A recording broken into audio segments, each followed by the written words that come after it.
Yo, what's up? What's up? What's up? What's up, man? Here we go. We're getting better. We're getting better. Episode 5, I think, or episode 6. I'm not sure which one, but we're getting better. We're getting better. The sound is better. Absolutely. We're not making any changes midway through. So, and you look like you're rested, man. Did you jump in that pool? What's going on with you, Professor T? Yeah, I took me a little nap today. Hold on, let me get this thing switched over real quick though. But yeah, I took a little nap today. I got everything situated. I forgot that I like my buttons on this side. So, but no, outside of that, man, I'm excited, man. I'm ready to talk some boxing, some combat sports all together. It's a lot going on, bro. Oh my goodness, bro. In fact, there's so much going on. And this is going to be a weird starter. All right. But did you see that report, bro, earlier today about Tim Tszyu's brother, who's training for a fight coming up next month? His name's Nikita Tszyu. Uh-huh. He's been drinking breast milk, bro, for the training. I just, come on. That's wild. Yeah, that sounds wild to me. Yeah.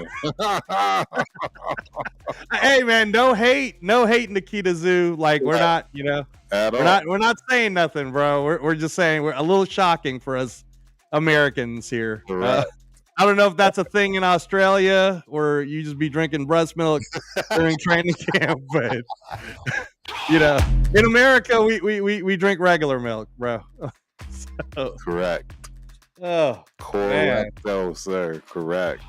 And then again, man, I know this is more like pop culture news, but on TMZ today, Professor T, there's these two young, I guess, influencer ladies. Have no idea who the hell they are. The one girl's calling out the other girl, but my question to you is, because I'm not familiar with how all of these people make money. Right.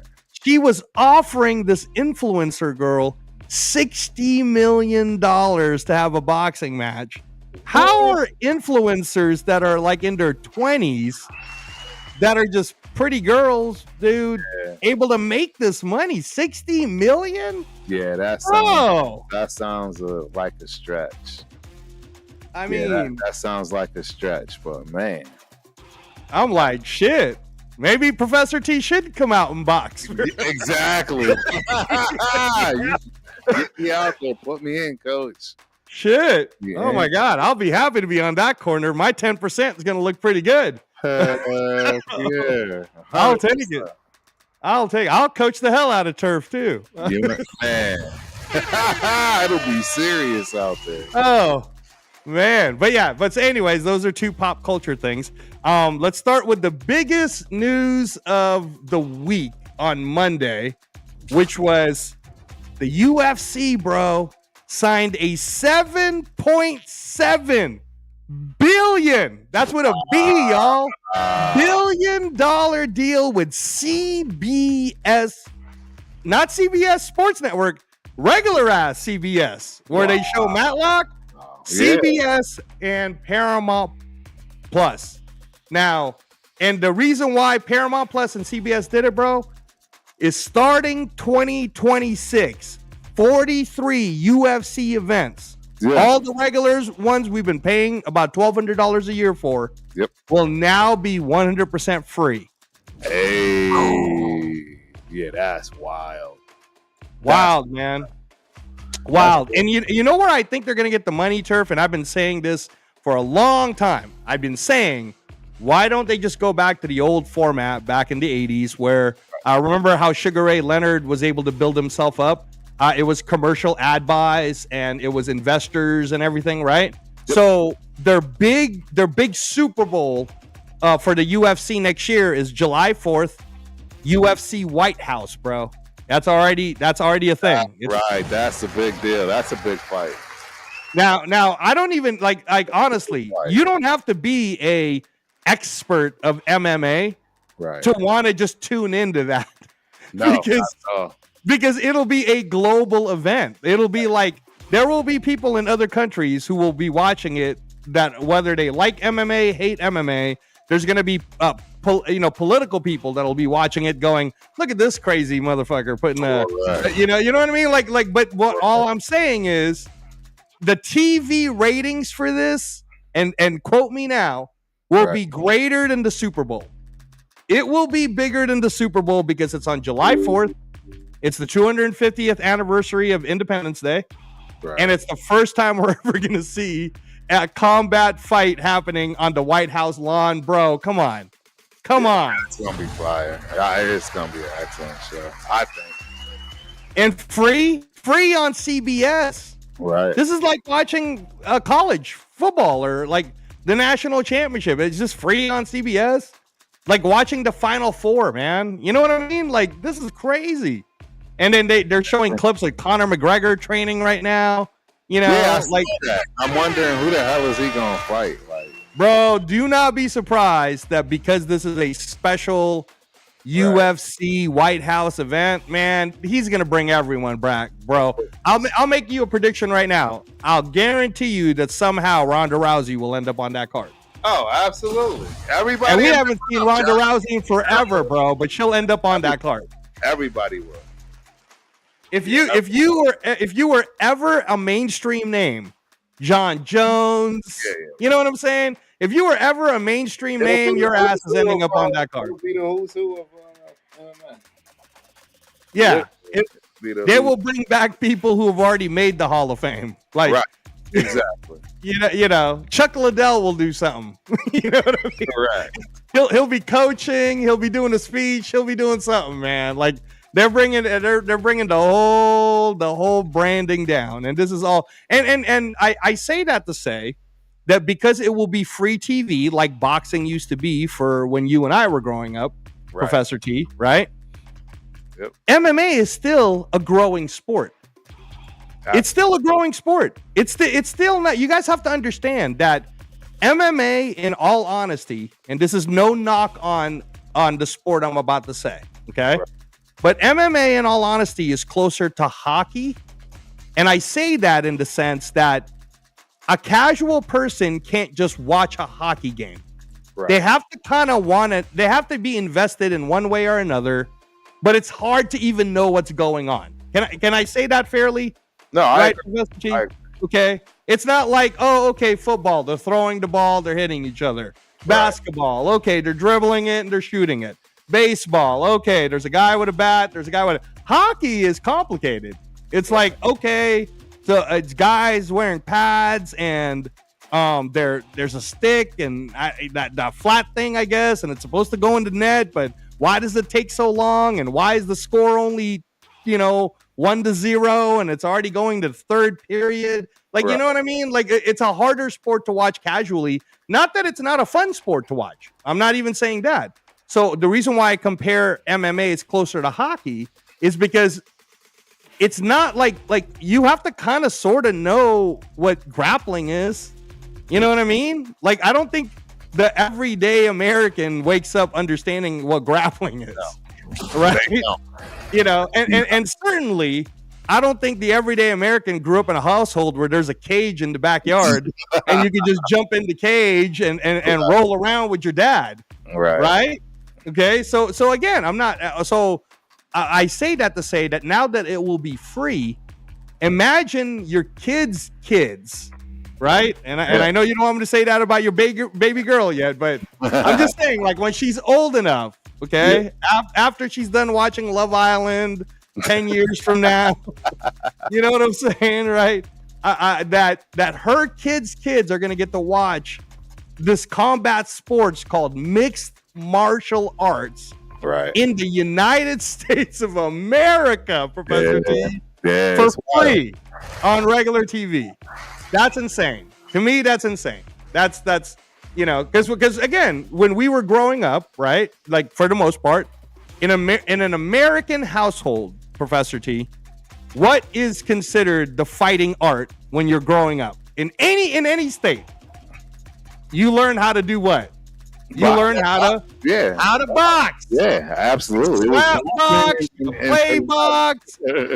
You tag box, but you learn how to box Mhm. because boxing is the American art of it. Like if kung fu is China and karate is Japan, Right. and jiu-jitsu is Japan / Brazil, then boxing, bro, is America.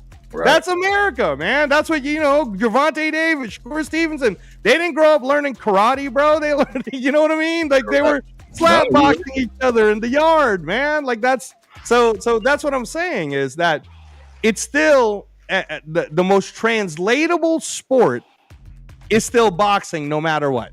And I don't want to act like the next thing I'm going to say is something I invented. I heard Max Kellerman say this.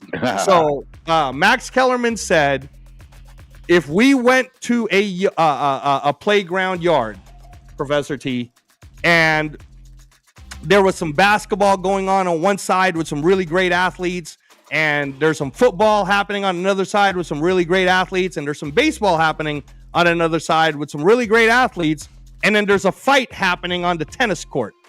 Where is everyone going to go to watch something?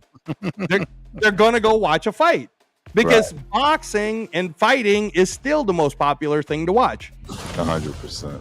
So at the end of the day, that's why now it's going to turn. What we got used to over the last, let's say, 20 years is big fight events. Now people are just going to get used to regular ass every weekend fight events. Like that's just normal. Like, oh yeah, Saturday there's some college football, and at night we're going to go watch some UFC. You know what I'm saying? Like it'll just become a normal thing, right? And you have to remember too, there's no season. That's what's crazy, right? There's no it's every week. That's 52 weeks. So you're gonna watch some college basketball, and then there's UFC. You're gonna watch some college football, and then there's UFC. Right. You're gonna watch a movie. You're gonna watch Matlock, and then there's UFC. You know what I'm saying? Like, it's crazy, man. It'll be crazy. I thought that was big news, man. But now you're in that world. You're a black belt in Brazilian Jiu-Jitsu. You've trained with the Rabati brothers. You did the Muay Thai. Overall, though, like think of it yourself in Texas, regular American household. Is your son who's a gamer and into playing games and Twitch and all that? Is he gonna watch UFC as he's growing up? You think now that it's free? I don't know. That's a good question. I would say as of right now, probably not, man. Okay. And the only reason being is just because they're so tied into the other things that they're doing. Right. You know what I mean? Bottom line, football is still king, even over track, right? All these other things. Of course. So it's going to take some time for that to change, especially because the other obvious part, which is the money, which that is changing. Right. The money is definitely changing. But so is it in other sports. I mean, I think you already see the writing on the wall that the NFL is going to become a little bit more guaranteed. I don't know how they work out the logistics, right? Because of injury, right, et cetera. But it's definitely going in the right direction. Right. And I agree with y'all. Like, now, will my kids watch? Yes. Oh, God, yes. And it'll probably be a pastime, if you will. You know what I mean? Like it'll just be something naturally that everyone does. Kind of like how karate used to be. If you remember, yes, sir. I went to karate growing up. So. Yes, sir. Yes, sir. Hey, man, you're absolutely right. Like you already know, everybody wanted to learn karate in the 70s, bro. Correct. Oh my gosh. Bruce Lee and USA Kung Fu. Oh, it's just man. Remember, this is the knockout canvas, so me and Professor T get to talk about stuff like this. But remember them old Chinese kung fu movies I used to, you know what I'm saying? Right? Growing up with the dubbed voices, bro. That's the entire Wu-Tang Clan. That was their, that was what gave them inspiration. Exactly. You know what I'm saying? No, absolutely. Absolutely right, man. Yeah, man. It's, like he said, it's what I grew up on, man. It will always be something that I'm always gonna watch. Right. Right. There's no way. Like, if it's on, I'm watching it, man. And that makes sense to you too, right, Professor T? That each television program has advertising. So that's where you're going to see like whatever, Progressive, State Farm, all the regular old commercials, right? Correct. Absolutely right. Absolutely right. Man, we got a lot of people on tonight, man. Oh, go ahead, bro. We got a good showing. It's weird though because I don't see a whole lot of people in the chat, so I don't know if it's on me or not. I know we got over 40 people though. Shout out to all the people, and this is on YouTube. So, wow, awesome! Yeah, we already have 200 views for the stream, man. So this is we really appreciate you guys. And again, we're just starting this out. This is episode 5 or episode 6. I'm already losing count, but it's very, very early. We're getting our tech together, so we appreciate all of you guys. I see Obed Perez. Thank you, bro. I appreciate you. So yeah. No, and Obed, we'll talk about Haney. In fact, since Obed's asking about it already. Now Haney Norman's not until November, and we got a lot to cover today. But I was gonna wait till Severe gets here because how Severe he likes his takes. But I'll get your take now, Haney Norman, real quick. Who that's November 22nd for the WBO 147-pound title. That, by the way, is free. That's free. So if you own DAZN, no pay-per-view, that's completely free. That's the card that has David Benavidez versus Anthony Yard. Bam Rodriguez fighting another unification title with Puma Martinez. Devin Haney versus Brian Norman. Oh, I meant to tell you this, Professor T. Your boy, Artur Beterbiev, is on the undercard. He's fighting an American. Yeah, he's fighting an American named Dion Nicholson on that card. And here's what's going to happen. The winner, as long as Beterbiev wins and Benavidez wins, right? Benavidez Beterbiev 2026. Hey, I like it.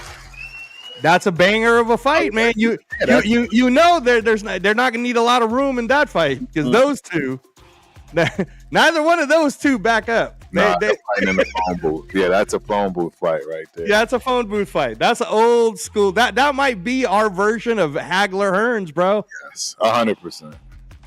Those two guys that, man, a high knockout percentage.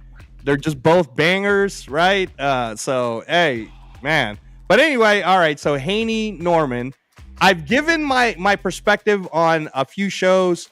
I was on Claymore Range show, ATP Combat Sports Media. I was on the Hangout Spot with Johnny. That's always a really good show too. Right. I've been on Marco Boxing. I've been on that show, and we talked about this. I like Marco, man. Yeah, Marco's a good dude. I was with him this morning, actually. So, but yeah, no. Check this out. So I can make an argument for both on who's going to win, Obed. I can make an argument for both because I'm just analytical that way. But in my heart of hearts, I'm liking him more and more. He gives me a very humble country vibe, right? And so this isn't me not liking Haney. This is just me saying, I would like, I like the 24-year-old Brian Norman and see what the kid could do. And I say that to say that Haney is his toughest test. I think anyone who thinks Haney's going to be easy has lost their mind. Haney was a pound for pound fighter just in January. All right. He was pound for pound number 10 in the Ring magazine. So anyone who thinks that's going to be an easy fight has lost their minds. It's going to be a very tough fight. And if you're betting, then come back to the knockout canvas and Professor T and myself will give you a breakdown on how to bet correctly. But yeah, no, I mean, I guess I would say my heart, it would be probably with Norman, but my money, right. I'm gonna wait for the odds, man. If there's some crazy odds that says plus 400 against Haney, right, I'm putting money on Haney, man, because that's insane. You can't do that. Haney's too good. But what's your take, Professor T? Sorry. It's the exact same. Haney is absolutely too good. Really quick, before I go into that, I want to make sure I holler at all the people in the building. Algieri 94, watching in Australia, broski. All right, that's a wild time. Actually, yeah, it's probably morning for you, something like that. It's getting close, but appreciate you for coming through. Hope you enjoy the show. As always, we got Sam Tonka in the building. Salute Turf. Salute Angelo. Then we got one other guy, Gramay McKelvey. Norman whitewashes Haney. We appreciate y'all for coming through, man. Hope y'all enjoy the show. Man, I think we finally got all these, technical difficulties, if you will. I mean, knock on wood. All cleared up, man. I think I got everything going. All right. Cool. So shout out to everybody on X, Instagram, TikTok. We got TikTok people on. All of you guys. Welcome to the show. I love the X people. Absolutely. So, Grammy McKelvey saying that because Haney's chinny, and he might be past his best. And right. my only pushback to that maybe is he's only 26. Right. You know what I'm saying? He's still young, way young. Is he past this? I don't think so. I think he's still young. Like, we don't even know if he's peaked yet. 147 might be his, maybe he'll peak at 47. I don't know. That's what makes this fight so interesting. So no. But you're right though. Like, again, Professor T, it's hard to call, right? Like, our show doesn't hate on indie fighters. That's not the way our show is designed. We're going to give you an analytical look at things, and then we'll let you make a decision. And if you're rocking with Haney, we can definitely give you a good debate on why Haney would win. And if you're rocking with Norman, we could explain it that way. And that's what we want. We want people to rock with their it's like, just like in our Raider shows at the Ultimate Raider Fan 32, like, you don't have to be a Raider fan. You could call our, in fact, let me just say this real quick as a football thing. We're saying our team sucks, by the way. Exactly. Yeah, we and Professor T are already predicting. He thinks we're only going to win 5 games. I think we're only going to win 6 games. So we're realists on the knockout canvas. We're not.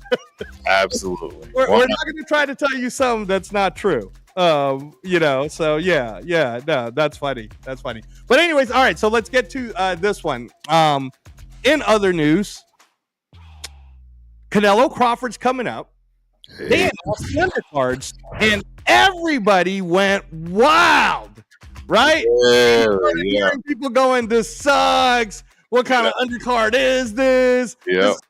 So I'd like to give perspective again to everyone to please calm down. In fact, a couple of days ago when Zuffa announced it, Professor T, I went on their Instagram to defend them. Right. I was like, can everyone relax? They're just showing us who has signed the contract.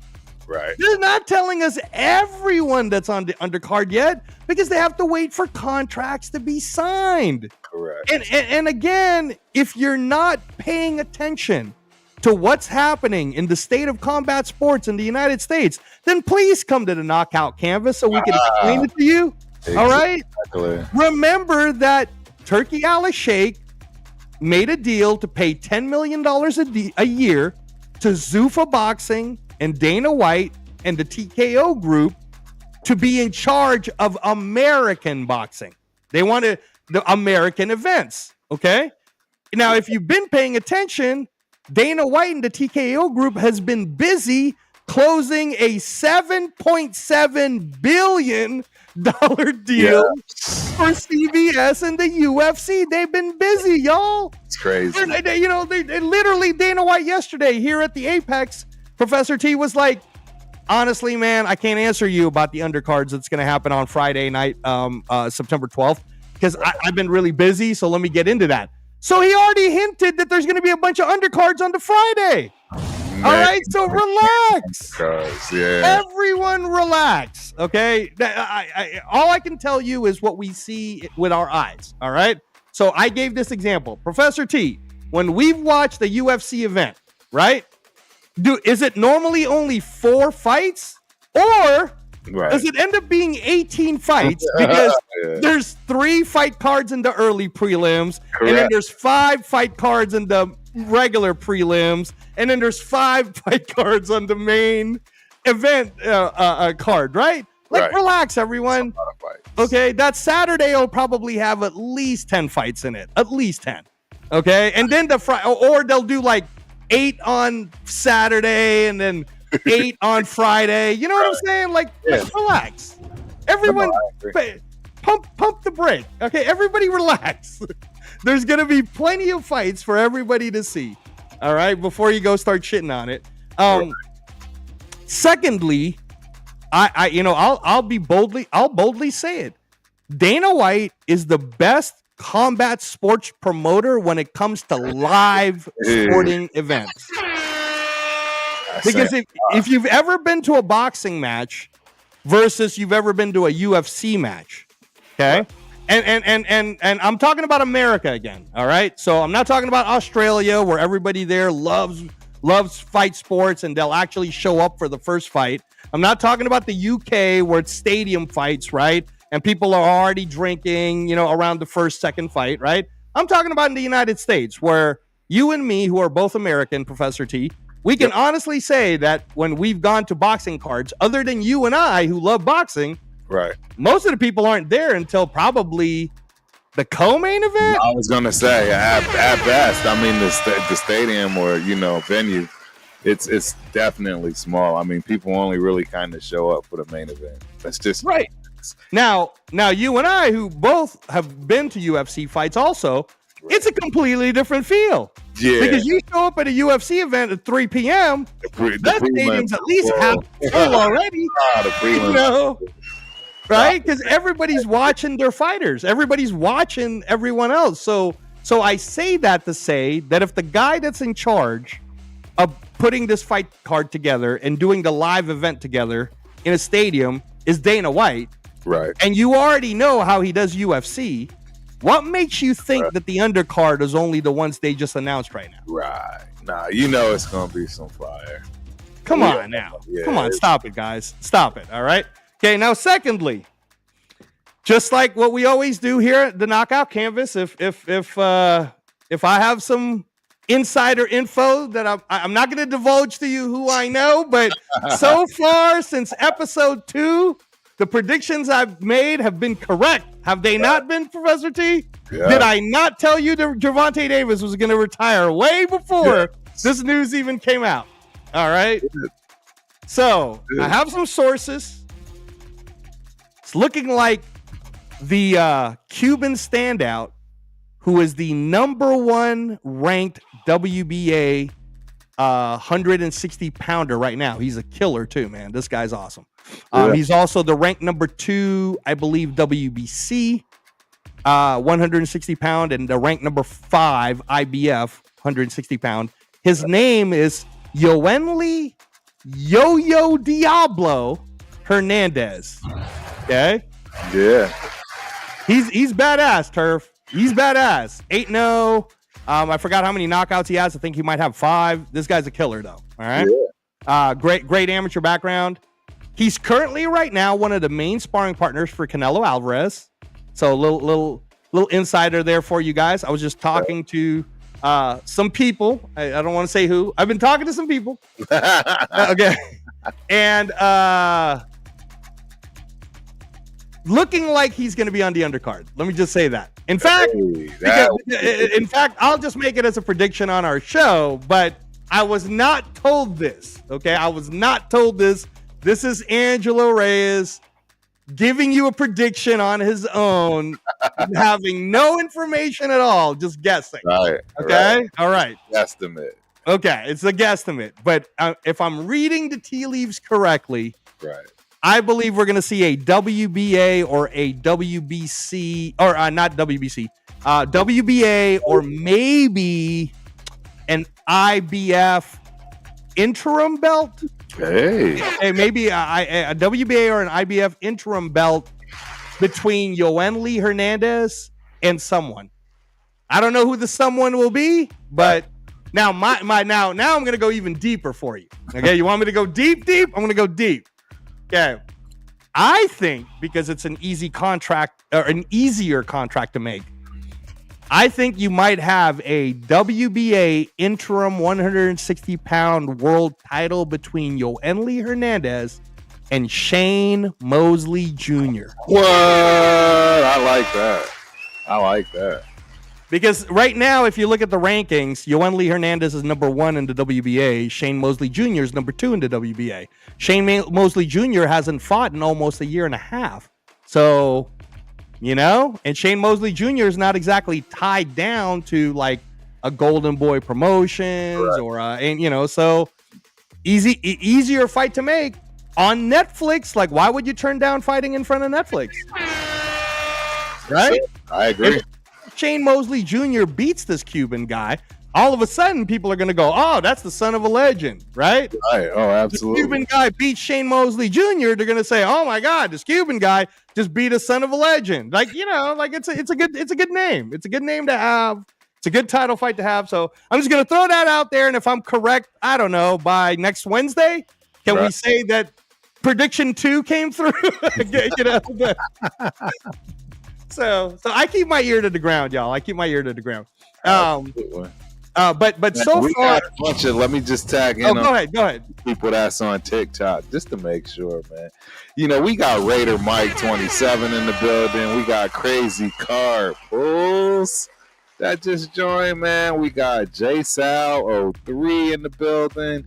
We got Isaac Aviles that's joined. We got Mamba 824. We got Apt 1961.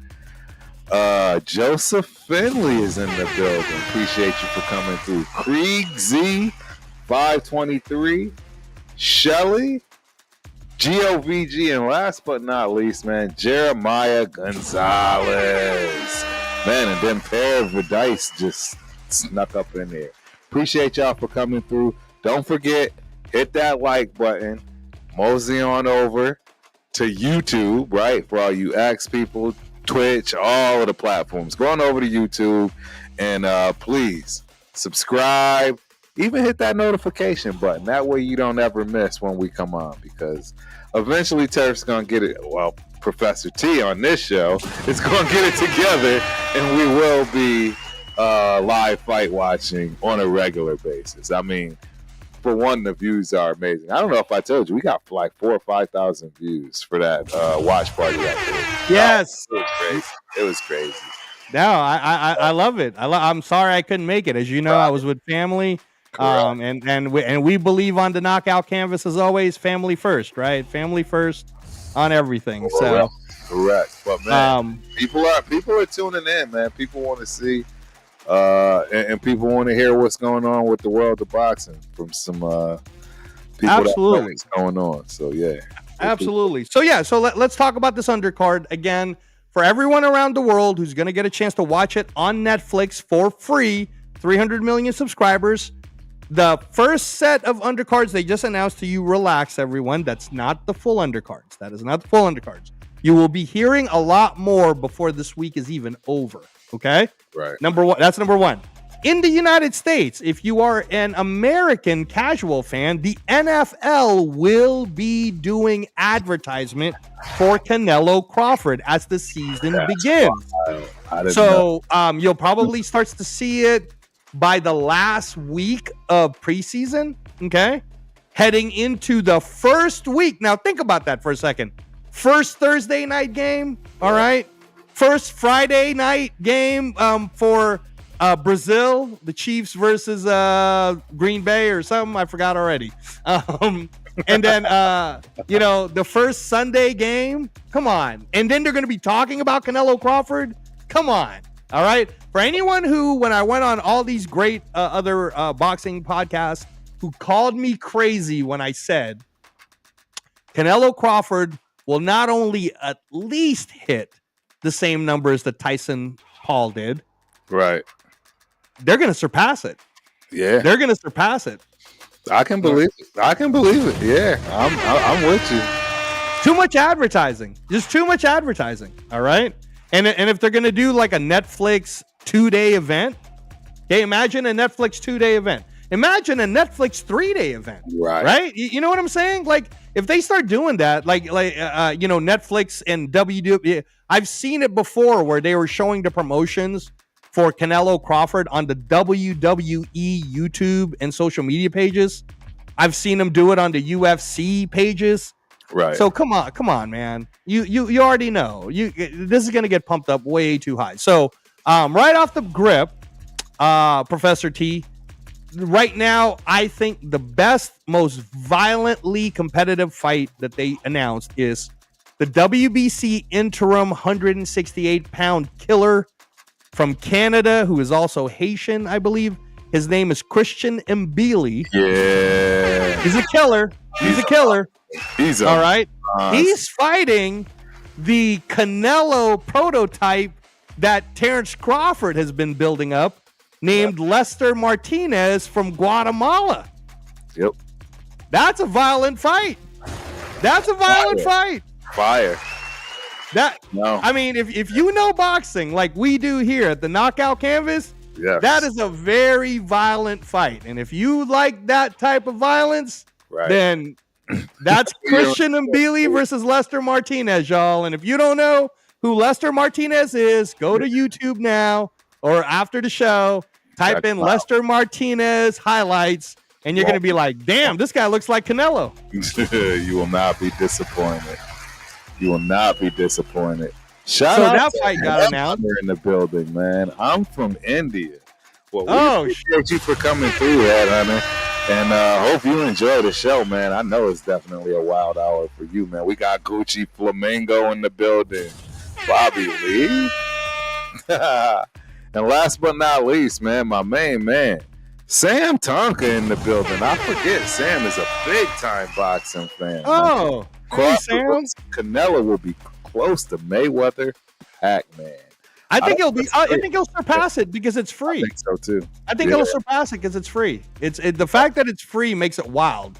We haven't seen, because even Hagler Leonard wasn't free. That was pay-per-view. Right. So I do have to get on you. Shout out to the commenter. I think it was a TikTok person, but he clowned us, and it was a good clown. Okay, it was a good one. He said, "We've gotten so stupid that we think that paying for Netflix and getting a boxing match on there is free." That's true. That's fair. Hey, you're absolutely right. You're absolutely right. Netflix. Okay, but my only pushback to it is having a membership that's only costing me, I believe, $8 is a lot better than paying $100, which is what we paid for Pacquiao Mayweather for one night. All right. At least I get to watch some movies too for my Netflix, and I get to watch replays, and I get to watch the Raiders. By the way, is going to be doing a whole reality TV series or something like that over at Netflix. Yeah. So they're doing the Cowboys first. Boo. The Cowboys first, but then the Raiders are coming up. So yeah. Hey, by the way, just a real quick footnote. Did you know that Denzel Washington was a Cowboy fan? Because I did not know that until this week. I did. I saw. Yep.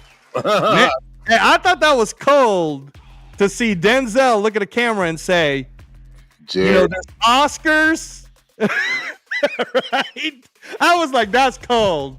He just made fun of the entire Cowboy organization, bro. Organization with the head man at the top to start. Wow. So anyways, all right. So back to this. So the other one that I found interesting was King Calum Walsh, who is the 14-0 undefeated Irishman who the UFC Fight Pass has helped become popular, and he's a pretty popular guy to the Irish community. Yeah. He's fighting Fernando Vargas Jr. Ooh, now that's interesting because remember the Fernando Vargas, the three kids that fight for from the legend Fernando Vargas is Amado with the curly hair. He's like a lighter weight, and then the one that looks exactly like Fernando Vargas is the kid that Top Rank has, the 140-pound killer, right? Yeah. And then there's the firstborn son, Fernando Vargas Jr. Yeah, he's the bigger kid. I think he's like 160 or 154 or something like that. But he's fighting Calum Walsh, and again, I say that to say that Turkey told us, Turkey Al-Sheikh, who's funding the Canelo Crawford event, he told us he wasn't going to put major names on the undercard. Right. What he's going to do on the undercard is introduce all these up-and-coming fighters to the Netflix viewership.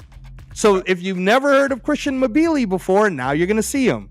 If you've never heard of Lester Martinez before, now you're going to see him. If you've never heard of Fernando Vargas Jr. before, now you're going to see him. If you've never heard of King Calum Walsh before, now you're going to see him. Like, that's what he's doing. That's what, expect the undercard to be people like. And another one that I'm hearing, I'm just, again, man, I'm not trying to break nobody's NDA clauses here. I'm not trying to get any managers in trouble. All right. Okay. I'm not trying to get any coaches in trouble. But another one that I'm hearing, y'all, if you are an American fan and if you're familiar with OTX Boxing from Atlanta, Overtime Boxing in Atlanta, there's a football player who developed as a very good boxer. He was a former running back, went into boxing instead of going in pursuing an NFL career.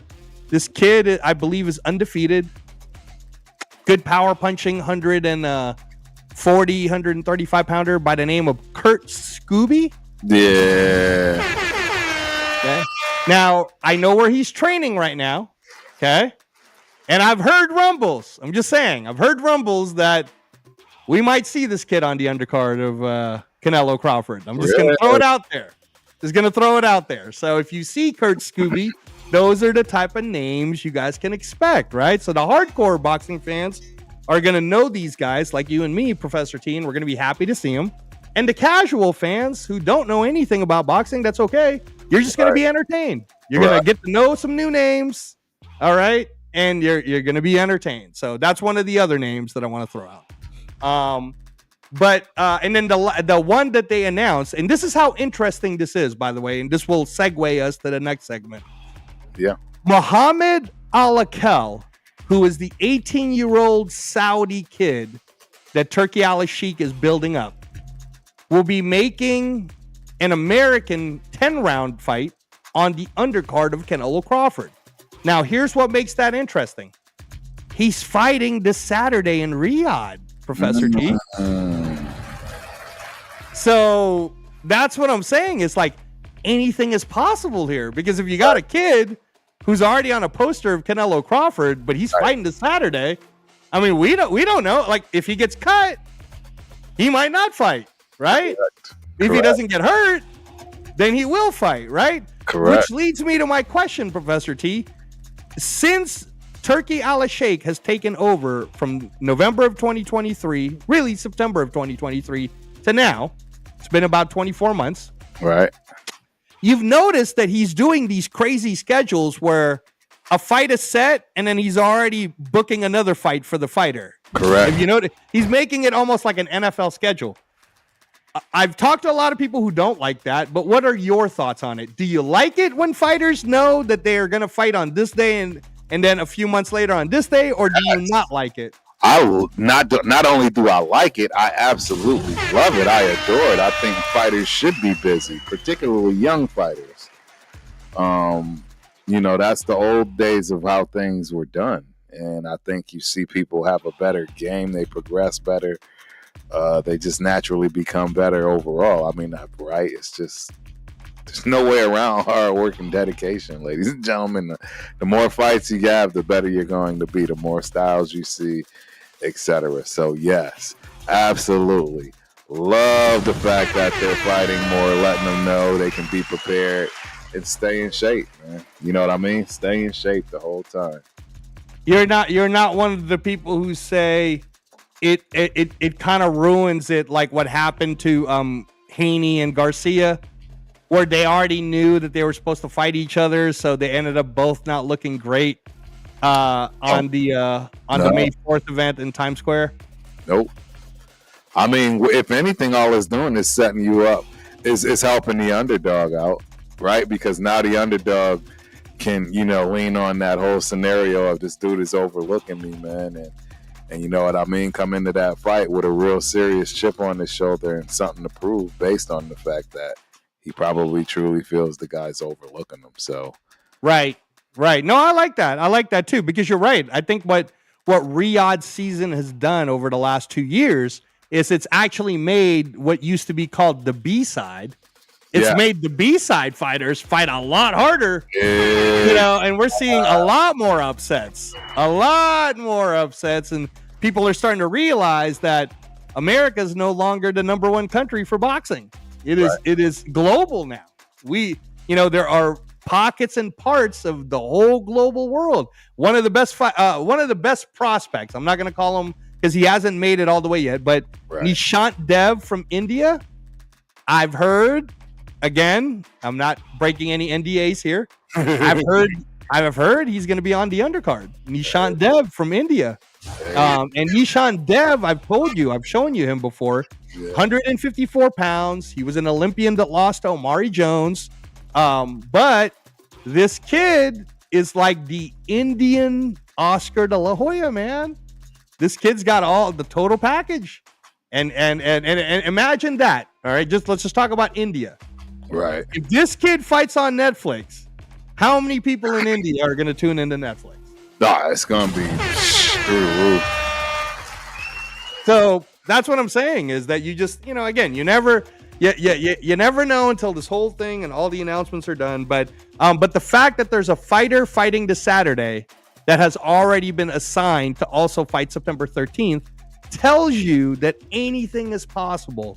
I'm Jarrell Miller right now. Big Baby Miller is supposed to be fighting on that card, but we need to hear who the opponent is. Sergey Bohacek, the Ukrainian, he's supposed to be fighting on the card, right? And we don't know who his opponent yet. So there's going to be a lot of names that's going to be coming up. So everyone relax, man. If you're not happy with the undercard yet, wait till like Friday. Okay, you only got to wait a few more days. Dana White was busy locking up UFC White House and doing all kinds of stuff. So relax, everybody, relax. All right. So with that said, speaking of this Saturday, now I know if you're a Raider fan, you're all into the preseason Raider versus 49ers. If me and Professor T are being honest, we already kind of know what that's going to look like. So there's a huge boxing event happening in Riyadh this Saturday, starting at 10 a.m. in the morning here in Las Vegas, noon where Professor T is at in Texas. So it starts noon your time, Professor T. And that is the esports global event. So esports championships is happening in Riyadh right now. Okay. Check this out, Professor T. Esports makes so much money, bro. Right. That their halftime show is the boxing card. Jesus Christ. That's kind of crazy. All right. So I don't know if your son is into esports, but he's probably going, "Hey, Dad, did you know there's a boxing match happening on Saturday?" Because they're pumping it out to the esports people, right? And I think the reason why they're doing that is because the big star, the main event, Moses Ituma, I don't know how to pronounce it. Different people pronounce it different ways. 20 years old. This guy is being touted as the next Mike Tyson. That's wild. Now he's good. He's very good. He's 6'5", 250 pounds of muscle. All right. He's fast. Okay. He looks good. Right. He's quick. But he's in for a pretty tough fight because he's fighting Dillian White in the main event. And Dillian White's only lost to 3 people. He lost to Tyson Fury. He lost to Anthony Joshua. And when he lost to Povetkin, he rematched and knocked Povetkin out. So really, he's only lost to 2 people. Right. Okay. He's only lost to Anthony Joshua and Tyson Fury. So this dude ain't a walk in the park, man. This is a big step up. But they're saying if Moses Ituma does a job on Dillian White, right, he's the next one that's supposed to fight Usyk. So now let me get your take on that. That would be wild. I don't think he's ready for Usyk. You know what I mean? I don't know. How many more fights does Usyk have, though, do you think? How old is Usyk? Well, Usyk himself said he will only have one more fight. Yeah, that's from him. Yeah. Okay. But, man, he just got paid $170 million. So I don't know. You tell me. Okay. Because, I mean, I would suspect he'll definitely fight at least one more. But we'll see, because if this kid is supposed to be the next Mike Tyson, then I guess you got to beat the man, right? Be the man. Beat the man. You got to beat the man, right? And remember that the way Mike Tyson had to become undisputed, because Mike Tyson's claim to fame is he's the youngest heavyweight champion ever, right? He beat Muhammad Ali by a few months. Right. Okay, because remember, Ali beat Sonny Liston, and that was the big shocker. He was 21 years old in so many months. When Mike Tyson beat Trevor Berbick, then he was 20 years old in a few months or something like that, right? So, anyways. So we do have a question, and I try to get this thing put up there eventually, but Iceman MMA in the building. You guys watch UFC at all? Oh, yeah, we started the whole segment, brother. Iceman MMA. We started the whole segment with UFC and Dana White and the whole bit. And not only do we watch it, you got a bona fide guy right there, Professor T, who's a black belt in jiu-jitsu. He's with Team Rabati. Help me out, Turf, on the UFC 1 jiu-jitsu event. Yeah. Who were the two kids you were training with that just won a belt? The Tackett's, man. The Tackett brothers. Andrew and William Tackett. Andrew is currently, I want to say, the welterweight champ, or whatever they call his division. It's the only one, I think, that currently has been belted. But, yeah, they even got a younger brother. Little Caleb, man, that whole family is just absolutely dangerous. But absolutely, we 100% watch MMA, UFC, a lot of the other promotions too, man. I got a lot of guys that I've trained with that fight in the lower promotions down in Houston, right, Dallas, San Antonio, all over. So, Yes, Ice, man, and I'm sorry I couldn't put that up, man. I don't know what's wrong with my No, it's a good question, Iceman MMA, and like we were talking about earlier on the show, this is just episode 5, so we're just starting out. But the Knockout Canvas is an all-combat sports show. We talk about karate, we talk about UFC jiu-jitsu. We will talk about what, but of course we're focused right now on boxing, right? Because of the Canelo Crawford. There's a Moses Itama fight, but later on we will be talking about the Chimaev fight. Dricus du Plessis is fighting Khamzat Chimaev, UFC 319 this Saturday. But I was gonna segue to that. You're getting ahead of me, Iceman. I was gonna segue to it. So anyways. As I was saying, Professor T, our Raiders, we already know what's going to happen. So why in the world would we be wasting our time watching that? So with that said, we have the Moses Itama fight that starts at noon Texas time, 10 a.m. Pacific time. And that event is in the middle of esports global gaming championships. If Moses Itama does it, the first rumor is that he's supposed to get a chance to fight Usyk. Now I'm going to throw something crazy at you. Okay, I'm going to throw something crazy. I've been on the other boxing shows, and they think I'm crazy for saying this, but I think I'm not crazy. Right.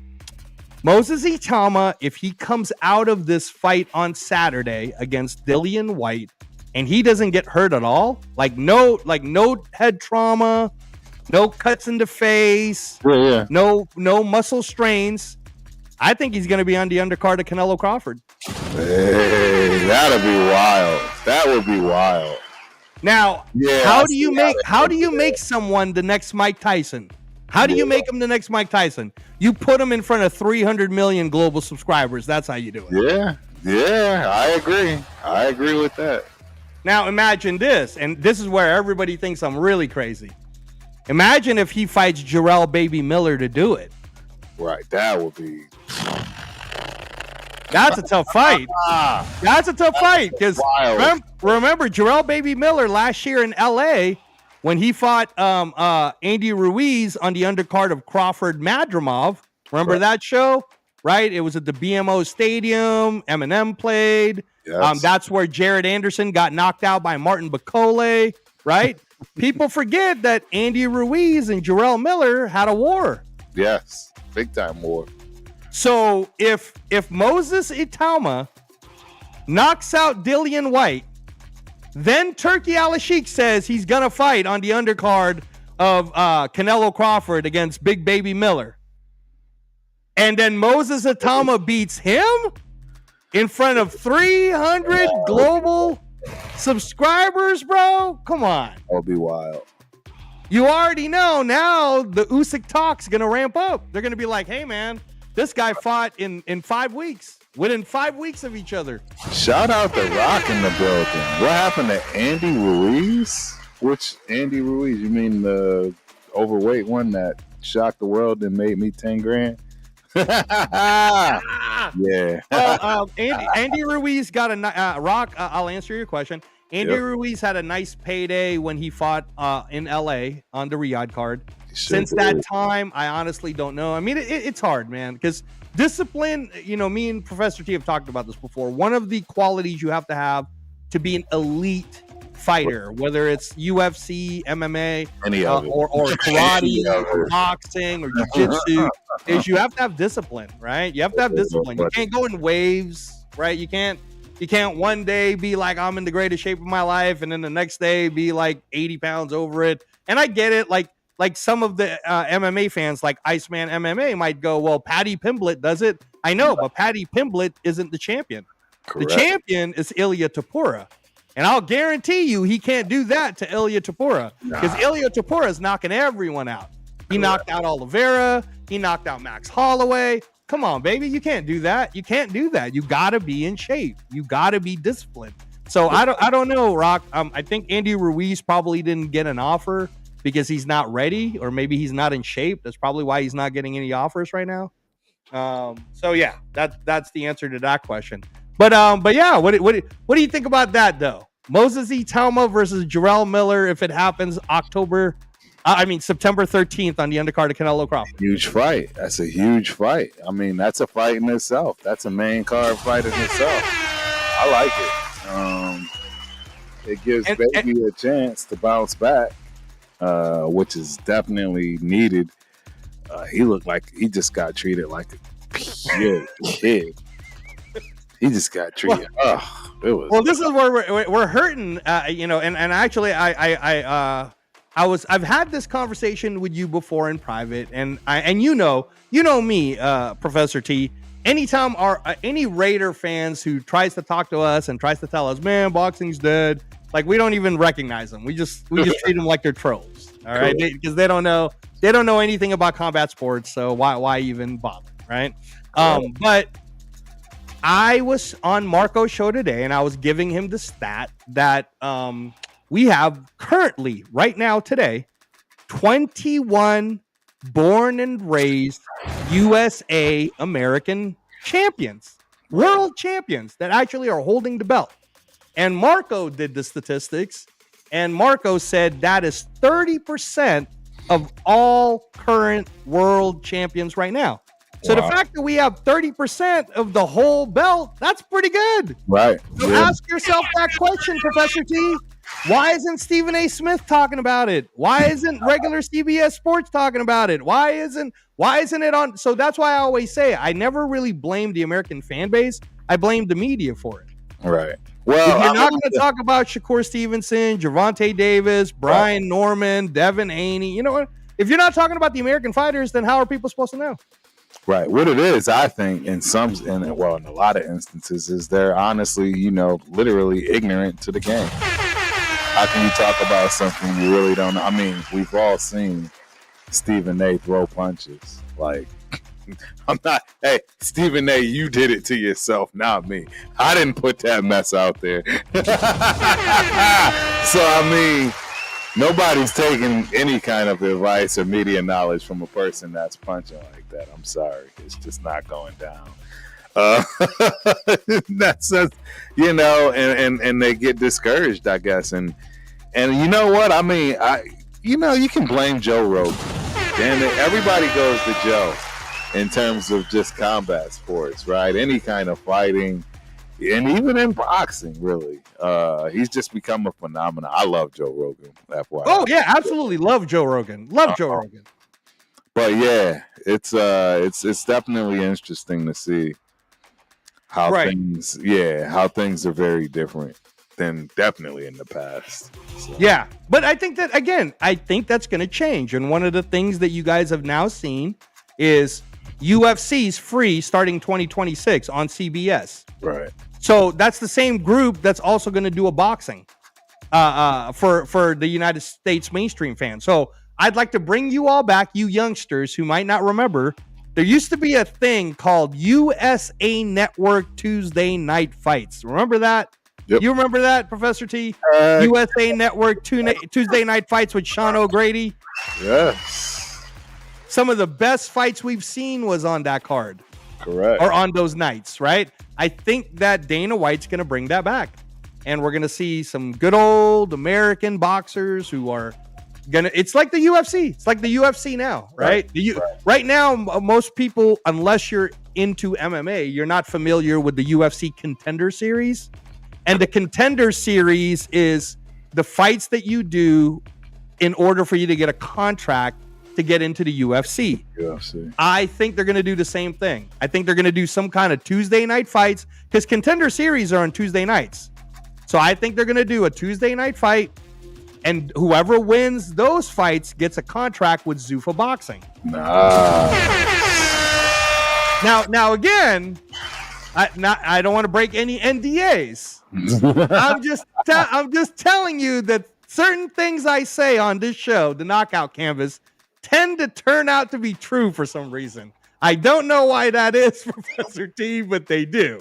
All right. So, you know, my sources are okay, I guess. They're okay. But anyhow, so the Saturday, Moses Itauma versus Dillian White. The co-main event is Nick Ball, the 126-pound WBA champ. He's fighting Sam Goodman. So that's a great fight. I expect Nick Ball to win. I'm sure you do too. Yeah, so, but here's a fun one for you, Professor T. Word on the streets are, if Nick Ball wins this and he's, fresh as a daisy, nothing's wrong, his next fight will be a unification versus WBO 126-pound champion Rafael Espinoza. Hey. Now check this out. Rafael Espinoza is, I believe, 6'1" at 126 pounds. Okay.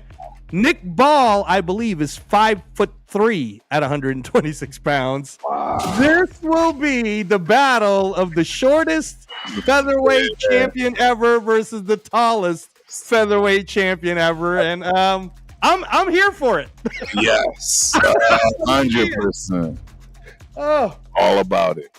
I'm all about that. So hopefully Nick Ball comes out correct this Saturday, and then on the undercard before that is our guy Ray Ford, a former American world champion at 126 pounds. Ray Ford, who has moved up to 130 pounds. Remember last year in Riyadh, Professor T, he had that war with Nick Ball. He lost a split decision. That's how Nick Ball became the 126 champion. And then he moved up to 130. So he's been in a wrecking tear at 130 pounds. He's been beating everyone. So this Saturday, he's fighting Abraham Nova. I expect Raymond Ford, Savage, his nickname is, to beat Abraham Nova. And his next fight, sir, is supposed to be against Eduardo Sugar Nunes, who's the IBF champion. Right. He just beat the Japanese in Japan, so that'll be a banger for later in the year, but he's fighting on the undercard. And then the opener for this Saturday's boxing card, y'all, happens to be the former interim IBF champion Filip Hrgović, the silver medalist heavyweight, versus the Commonwealth heavyweight champion David Adelaide. Wow. Now, I'm going to point this out, okay? You were doing a watch party for Usyk Dubois, okay? Yes. And the first fight, I'm going to call you out, Professor T. You were watching Dekris Yes. versus Sorenko. Yes. Sorenko was the favorite. You were sitting there already going, oh, I don't know, man. This is going to be a knockout. Looking like a knockout, everyone. Looking like a knockout. That guy was the favorite, though. I was against the favorite, and I didn't realize that. Right. And it didn't go my way at all. In fact, And it went the distance. Yes. In a really good fight. Yes. Dekris caused the upset. Correct. All right. So anything can happen. Anything can happen in a heavyweight fight, everyone. Anything could literally happen. So Filip Hrgović versus David Adelaide to start the opening main card is going to be very fun. Hopefully all you guys tune in for that. If you want to follow the Knockout Canvas on Instagram, or you want to follow me at Reyes Boxing on Instagram, I'll send you the link so that you can watch the free portion starting at 10 a.m. Pacific time, 12 p.m. noon Central Standard Time. So that's the first part of Saturday. Unless, of course, you're busy watching the Raiders lose to the 49ers.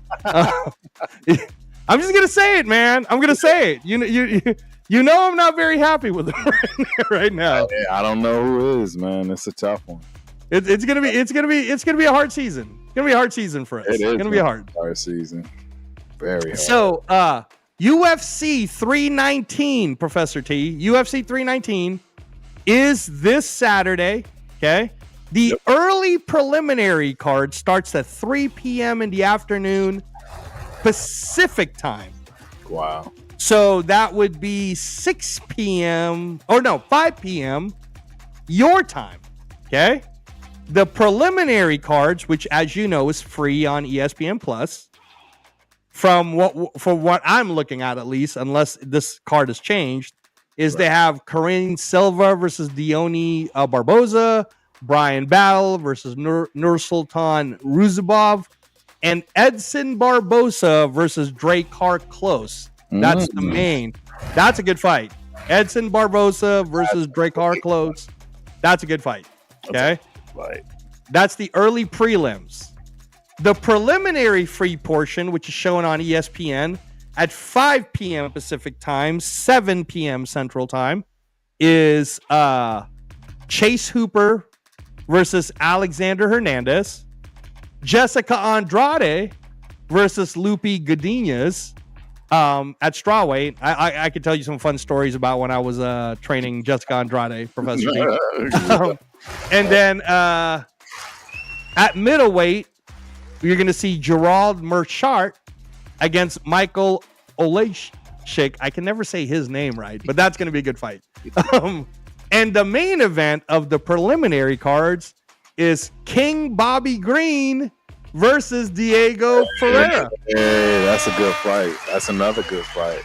Bobby. You already know that'll be a banger. Yeah. Unless you'd rather watch the fourth quarter of the Raiders game.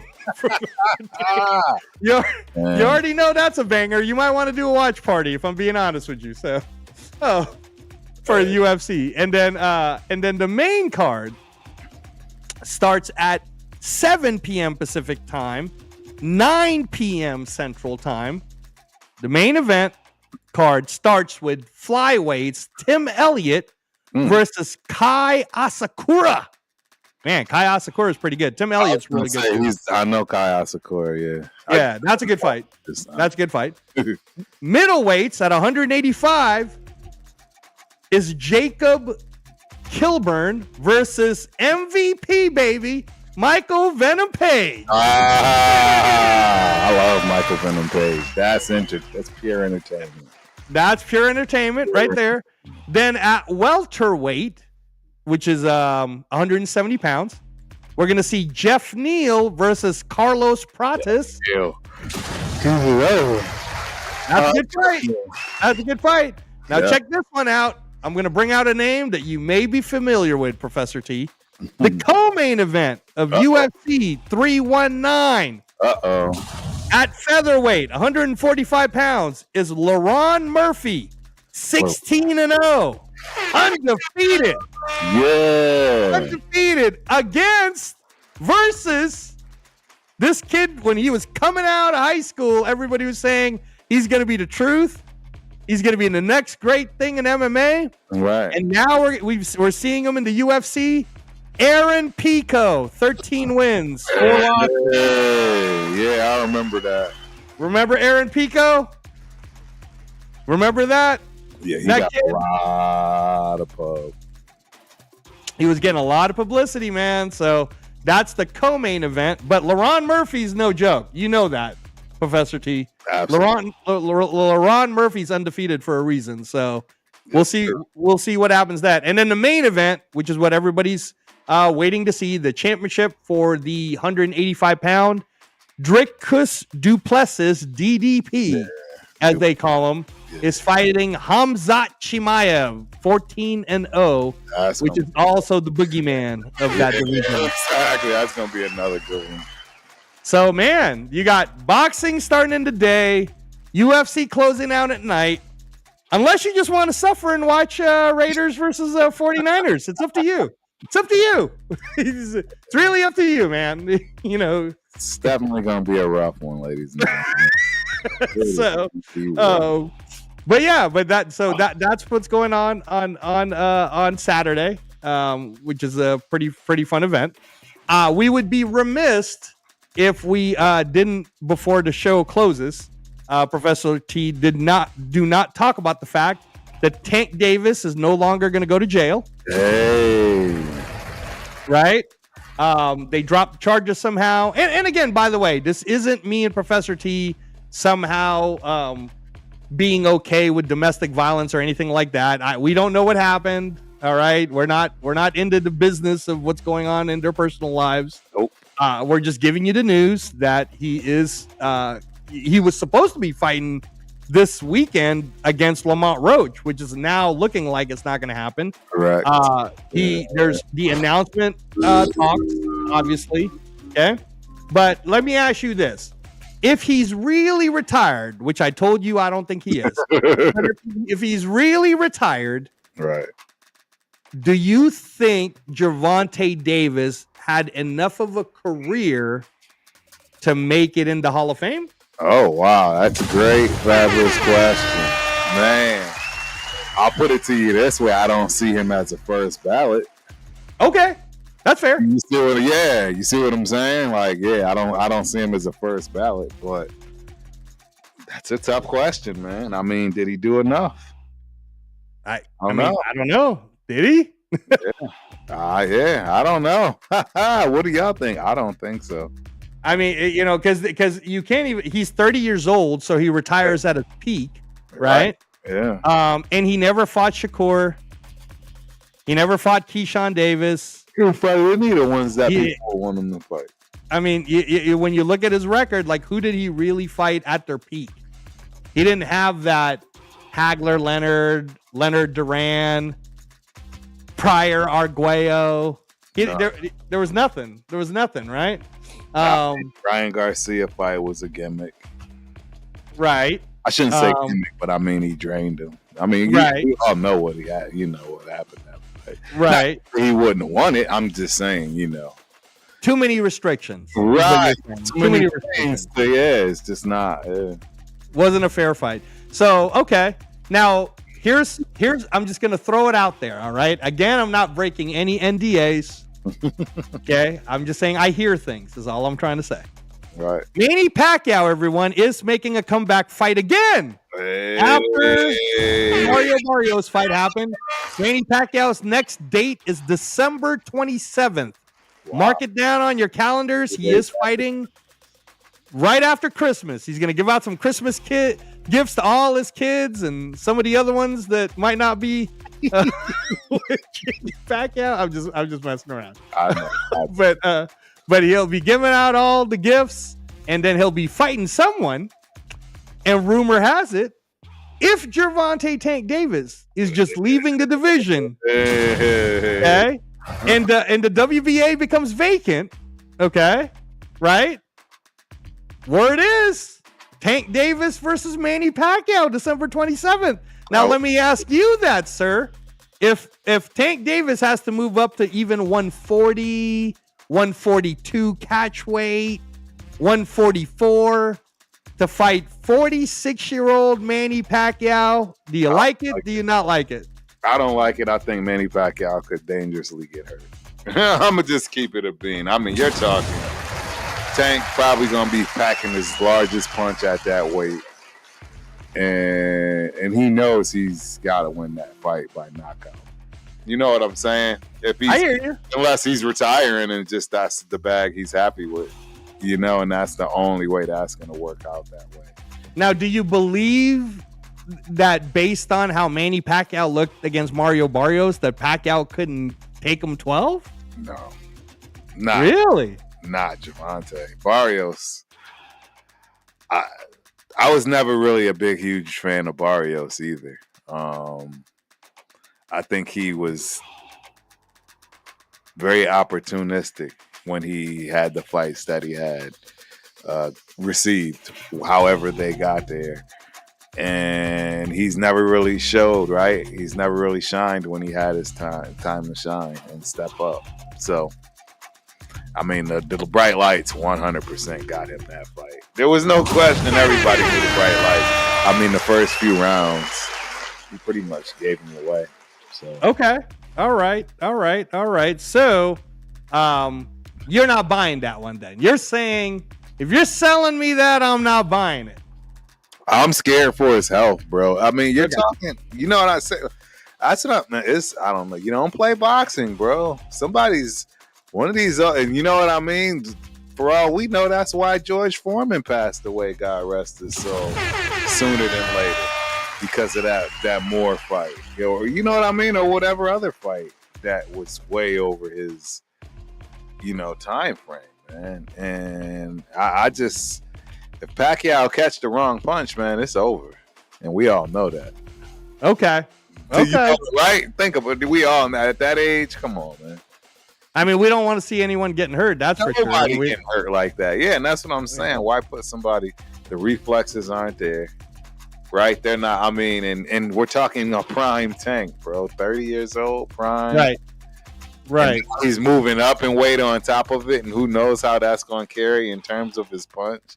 You have to assume it's going to be more powerful. I just don't like it. Right. Okay, that's fair. I see Rock. Hey, Rock, pretty soon we're not going to be showing this on the Ultimate Raider Fan 32, so we'd appreciate it if you could please come to the Knockout Canvas and subscribe, sir. We would really appreciate that on YouTube. If you can come over to the Knockout Canvas. Hey, shout out to the people that actually supported the Knockout Canvas tonight, man. We got over 1,200 views. We've had over 50 people watching at one point in time, so this was this is great. This is great. Not quite done yet, because I was going to segue into this one. So you said you don't want to see old legendary boxers get themselves hurt. No, can you please explain to me, Professor T, why is Andre Ward running his mouth talking about fighting Anthony Joshua? It makes no sense. Money. Maybe he needs the cash. Does he, though? No, he doesn't look like he's poor, man. Nah, he's not. He's not. And he doesn't need the money. He may want the money. I mean, hey, everybody, 15, 20 mil, right? I mean, hey, because that's what Turk is pushing out there. So, I mean, it's tempting to everybody, man. That's really the harsh reality. Fight Anthony Joshua, bro. Makes sense. Yeah, he's trying to get himself hurt. He's trying to get himself hurt, bro. It's not a fair fight. I mean, it's almost like people forgot the highlight of Anthony Joshua knocking out Francis Ngannou. Right. Remember that? Right. Ngannou. Right? We're not talking about like some chump. That's Francis Ngannou. He was the UFC heavyweight champ. At one point, he was the baddest man on the planet. And Anthony Joshua folded him like a chair, bro. Like that was not, come on. What are we doing, Andre? What are we doing? I don't know what he's doing. 41 years old, Professor T. He's 41 years old, and he's talking about, if he's going to come back and fight, then it's got to be something worth it for legacy. So he wants to fight in Wembley Stadium against Anthony Joshua. What are we talking about? So now let me ask you this then. Now, Eddie Hearn has confirmed from 2 days ago, right, that he is in New York. He's talking a lot of different business with Turkey. And it is very real that Jake Paul versus Anthony Joshua may happen. Wow. Very real. Very real. So let me ask you this question just as a boxing aficionado yourself, Professor T. Would you rather see Jake Paul versus Anthony Joshua or Andre Ward versus Anthony Joshua? Obviously, Andre Ward, 100%. Really? Oh, for sure. Really? Because now you don't think it's going to end the same? No, I don't. No, I don't think it'll end the same. I think that Anthony Joshua will have a harder time with, the son of God. You think so? Really? I do, yeah, because of the way he fights. He's always... Really? I mean, he hasn't fought since he was 33. That's been 8 years. But he's always been a defensive-minded, safe fighter, too, though. You know what I mean? And Jake Paul has never fought anybody. So he's just going to come in and bulldoze through him. But I don't think he'd try to do that, knowing that, hey, man, he's been knocked out a few times himself. And... you always got a puncher's chance. You know what I'm saying? Wow, this is crazy. Okay. I'm saying he's still going to win the fight, and he's probably still going to knock him out, but it'll be in the late rounds. If he fights Jake Paul, he'll knock him out in the first quarter of the fight. So wow. Okay, let me ask you this then. This is going to be an older question. Remember when Roy Jones Jr. moved up from light heavyweight to heavyweight and he beat John Ruiz? Yeah. Do you think that the heavyweight version of Roy Jones Jr. who beat John Ruiz would have had a chance with the Lennox Lewis that was fighting at that time? Absolutely not. Absolutely not. Absolutely. And that was prime Roy Jones Jr. God, no. That's prime Roy. No. So then what makes you think an old... I don't even know if he would have beat a prime Ruiz. Okay. That's a very fair statement. Exactly, because that kid, not kid, but... You know what we know what you're saying. A prime Ruiz at that time, because a lot of people gave him a lot of slack, but I always defend him, and I always say he was a legit, he was small. He was a small heavyweight, but one of the smallest heavyweights of all time. But I always say they don't just give you the belt. You know what I mean? Like he legitimately won that. Like so, you can't take it away from him. Can't take it away from John Ruiz. So okay. But with that same way of thinking, Professor T, why do you think Andre Ward, who has not fought in 8 years, who was 175? Because he's a heavily defensive fighter. Always has been. And he's still going to have the quickness advantage, right? He's still going to have the footwork and movement advantage. He's still in decent shape. You know what I mean? He hasn't let himself go. So that's why. I mean, like, I've been watching him on all the commentators. And, right. He still looks like he's in the ring. I mean, in fact, he was in the ring with Terrence Crawford. Wasn't he just in the ring recently with Terrence Crawford? Come on, but that's just helping him out, man. That's what I mean is his physique. Okay. He's not out of shape. That's what I'm trying to say. He's not. Right. He didn't let himself go. So these are the reasons why I believe he would absolutely last. What I'm saying, much longer than a Jake Paul, who's never seen a real punch a day in his life. All right. Okay. Well, you know what my theory is on this? My theory is that the reason why Andre Ward all of a sudden, out of the blue, spoke up about this is I think that if Anthony Joshua decides not to fight Jake Paul, right, what you're going to hear is Matchroom versus Queensberry 5 versus 5 in December. And the main event will be Anthony Joshua versus former gold medalist Tony Yoka, who just signed with Queensberry. Okay. All right. Which means Jake Paul's got to have an opponent. And I think you're going to hear Jake Paul get on social media and go, Andre Ward, you're running your mouth about how it wouldn't have been a real fight between me and Joshua. Well, why don't you and I fight each other? Bro, I would love to see Andre Ward fight Jake Paul. I would love to see that. Now, do you believe that would be a real fight, or do you think Andre Ward would let it go the distance? I would hope Andre Ward would knock him out, but I don't know, man. I mean, he doesn't have the size advantage on Jake Paul. Jake Paul is bigger. Oh yeah, Jake Paul is bigger. He's a lot bigger. So, yeah, I don't know. I mean, I still 41 years old now. Jake Paul's only 27. Right. I would definitely still expect Son of God to knock him out. All right. Okay. All right. And I think he would do it in the late rounds. I think he would, want to drown him in dirty waters. He'd want to pull a Mayweather on him. You know what I mean? Make him pay. That's yeah. Right. That's what I would expect. Right. Like McGregor, right? He just drug him into the last few rounds. It was so bad, and I mean, he knew exactly what he was doing if he knew. Like, yeah, no, well, yeah, that was bad. That was that was terrible. Well, to end the show, then, I think it's only right, since we're not going to be back until next week, Wednesday, unless you decide to do some kind of watch party of some sort. Yeah, but we have to mention this because it's always tragic when we hear about this.